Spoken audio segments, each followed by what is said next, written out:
आप सभी को राधे राधे। आज का विषय है कि भगवान की जो हम भक्ति कर रहे हैं वह क्या हम भक्ति सही कर रहे हैं या जो हम अनुष्ठान कर रहे हैं उसमें कोई त्रुटि तो नहीं हो रही, और यदि त्रुटि हो रही है तो उस अनुष्ठान का हमें फल मिलेगा या नहीं मिलेगा। कई लोगों का कहना रहता है कि हमने पूजन की, अनुष्ठान किया, लेकिन उसका लाभ नहीं मिला। तो आखिर हमें उसका लाभ क्यों नहीं मिलता है?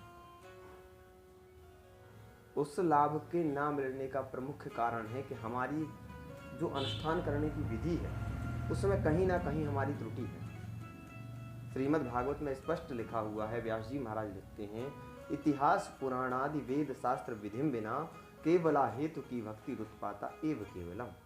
अर्थात यदि हम इतिहास पुराण से अलग होकर के कोई भक्ति कर रहे हैं, जो उसका क्रम है, जो उसका नियम है, उससे विलग कोई हम भक्ति कर रहे हैं, तो वो उत्पात का ही कारण बनता है, हमें लाभ नहीं मिलता। अब कई लोग कहते हैं कि नहीं, भगवान का नाम है, उल्टा जपो सीधा जपो फल मिलेगा, पर ये बात हर जगह लागू नहीं होती।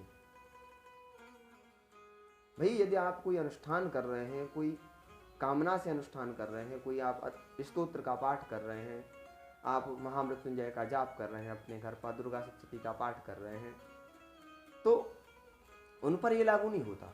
उनके लिए यदि आप नियम से ही जब उसका आप अनुष्ठान करेंगे तभी फल प्राप्त होगा।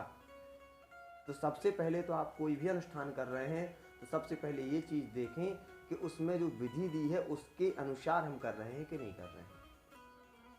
यदि आपके लिए अनुष्ठान करने पर भी उसका फल प्राप्त नहीं हो रहा, इसका मतलब यह है कि आपके अनुष्ठान करने के तरीके में कोई गलती है, आपकी जो विधि है अनुष्ठान की उसमें कोई गलती है। तो उसको लिए ध्यान दें कि वो कहाँ पर गलती है। प्रत्येक अनुष्ठान करने का अलग अलग क्रम होता है, अलग नियम होता है। तो उस नियम पर चल करके जब हम भक्ति करते हैं तभी वह हमें लाभदायी होती है। भाई प्रत्येक मंत्र जो है वो मंत्र कल्प वृक्ष के समान है, उसके नीचे जो भी कामना की जाती है वो निश्चित रूप से पूर्ण होती है। पर यदि आपकी कामना पूर्ण नहीं हो रही, इसका मतलब क्या है? इसका मतलब ये है कि जिस तरीके से वो अनुष्ठान करने का नियम बताया गया वो नियम पर आप नहीं चल रहे हैं, और उस नियम के अनुसार यदि आप चलेंगे तो निश्चित रूप से आपको फल की प्राप्ति होगी। अब कई लोग कहते हैं कि आप वो किए कि नहीं भैया अनुष्ठान आप गलत कर रहे हैं, तो वो लोग तर्क क्या देते हैं कि नहीं भाई उल्टा सीधा जैसा जपो भगवान का नाम है। ठीक है, भगवान का नाम है, आपकी बात के साथ सत्य है, पर ये नियम अनुष्ठान में, कोई स्तोत्र के पाठ में, दैनिक पाठ में ये नियम लागू नहीं होता। वो केवल भगवान नाम जाप के लिए बोला जाता है कि भगवान भाई कुभाय न खालस हूँ, नाम जपत मंगल दिशि दस हूँ। भगवान आपके भाव को समझते हैं, पर मंत्र जो आप कर रहे हैं उस मंत्र में नियम का होना बहुत जरूरी है। यदि आप नियम से अलग होकर के भक्ति करेंगे तो लाभ तो नहीं मिलेगा, ये ठीक है, पर व्यास जी लिखते हैं कि अगर आपने नियम के विपरीत अगर आपने अनुष्ठान किया तो लाभ भी नहीं मिलेगा, पर उसके साथ नुकसान जरूर होगा।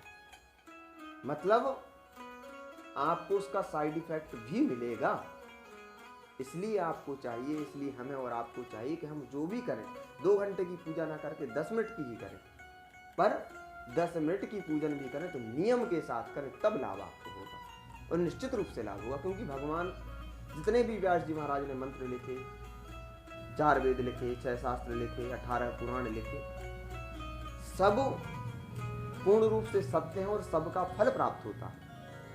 पर फल प्राप्त होने के लिए व्यास जी कहते हैं कि यदि आप उसका फल लेना चाहते हैं तो आपको चाहिए कि आप नियम के अनुसार काम करें।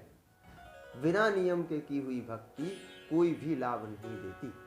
तो सबसे पहले आप जो भी अनुष्ठान कर रहे हैं, जो भी आपका नियम बनाया है आपने दैनिक पूजन का, उस नियम में जो भी दिया हुआ है कि आपको किस तरीके से बैठना है, किस तरीके से, कई प्रकार के पूजन रहते हैं, कई में विनियोग किया जाता है, कई में विनियोग नहीं भी किया जाता है। तो जो भी आप पूजन कर रहे हैं सबके अलग अलग नियम होते हैं, अलग अलग प्रकार के सबकी विधि होती है। तो उन विधि के लिए पढ़ें, उसके अनुसार ही जब आप भक्ति करेंगे तभी आपको लाभ होगा।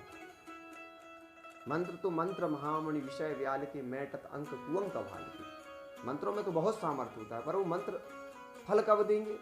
जब आप उस पर नियम के अनुसार अनुसरण करेंगे, नियम के अनुसार उस पर चलेंगे, तभी आपको फल प्राप्त होगा। तो आज के विषय में केवल आपसे निवेदन यही करना चाहता था। ये समस्या कई लोग मुझे फ़ोन पर भी कहते थे, कई लोग बताते थे महाराज जी मैंने ये काम किया, इसका मुझे फल नहीं मिला, ये अनुष्ठान कराया उसका फल नहीं मिला। तो फल क्यों नहीं मिला?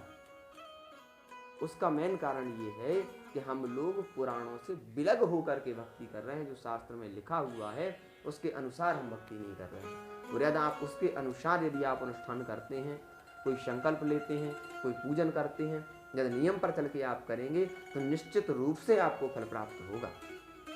तो आज से निवेदन कि जो भी आप भक्ति कर रहे हैं उस पर थोड़ा गौर करें, जो भी आप अनुष्ठान करते हैं उस पर ध्यान दें कि कहीं वो गलत तो नहीं है, और यदि थोड़ी सी भी उसमें त्रुटि लग रही है तो उसके लिए सुधारें। और जिस प्रकार शास्त्र में उस विधि को दिया गया उस विधि के अनुसार आप अनुष्ठान करेंगे, निश्चित रूप से आपको लाभ होगा। अनंत शुभकामनाओं के साथ आपका जीवन मंगलमय रहे, आप सभी लोग सुखद रहें, प्रसन्न रहें।